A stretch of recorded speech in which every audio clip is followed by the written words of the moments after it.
Ladies and gentlemen, boys and girls, history buffs and tennis aficionados, welcome back to Timeless Sagas.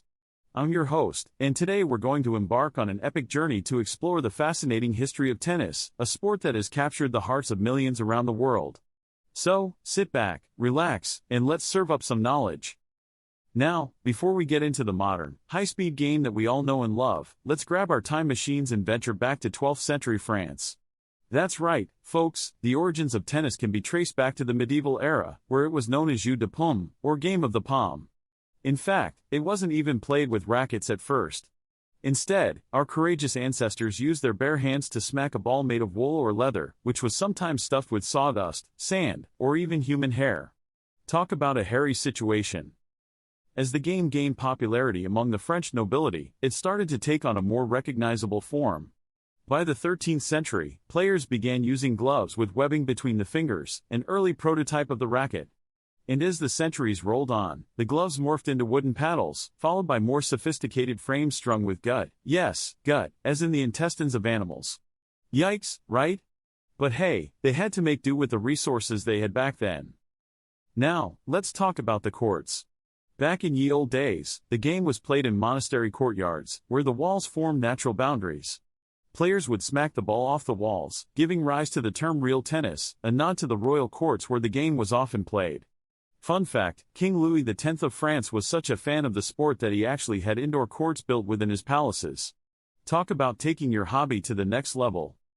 But France wasn't the only country to fall in love with tennis. Our beloved sport soon spread across Europe, with courts popping up in England, Italy, and Spain. It was during this period that a certain English king, you might have heard of him, King Henry VIII, became a huge fan of the game. In fact, historians believe that Henry VIII was an accomplished player and had a court built at Hampton Court Palace in the early 16th century. Now, let's fast forward a couple of centuries to the Victorian era, a time of top hats, corsets, and the invention of the modern game of tennis. In 1874, a British Army officer named Major Walter Clopton Wingfield patented a new version of the game, which he called spheristike, a Greek term meaning skill in playing at ball. Thankfully, the name didn't stick, and it quickly became known as lawn tennis to differentiate it from the older, indoor version. Wingfield's game was played on an hourglass-shaped court, with a net that was higher at the sides than in the middle.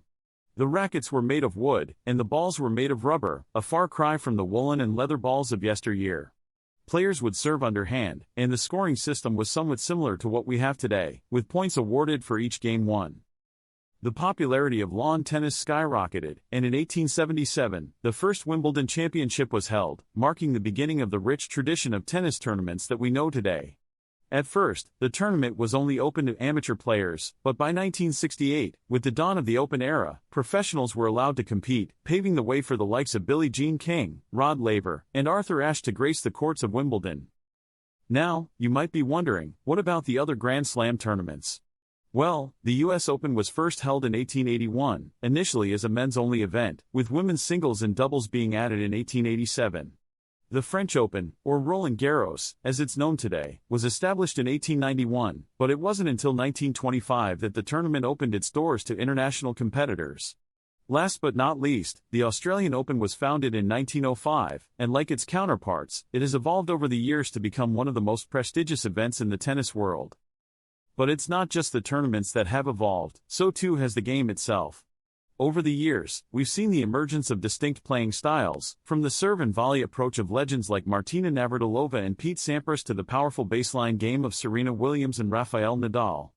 The sport has also seen technological advancements, with the introduction of metal and graphite rackets, synthetic strings, and even electronic line calling systems like Hawkeye. Speaking of technology, we can't forget the role that media has played in shaping the sport.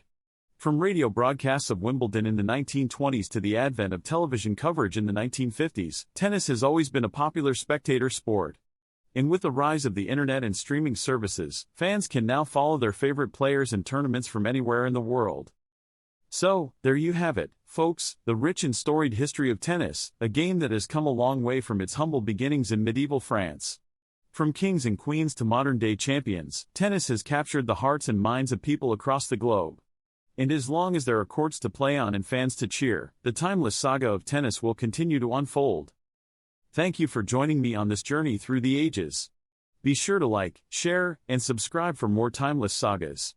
Until next time, keep exploring the past and making history come alive.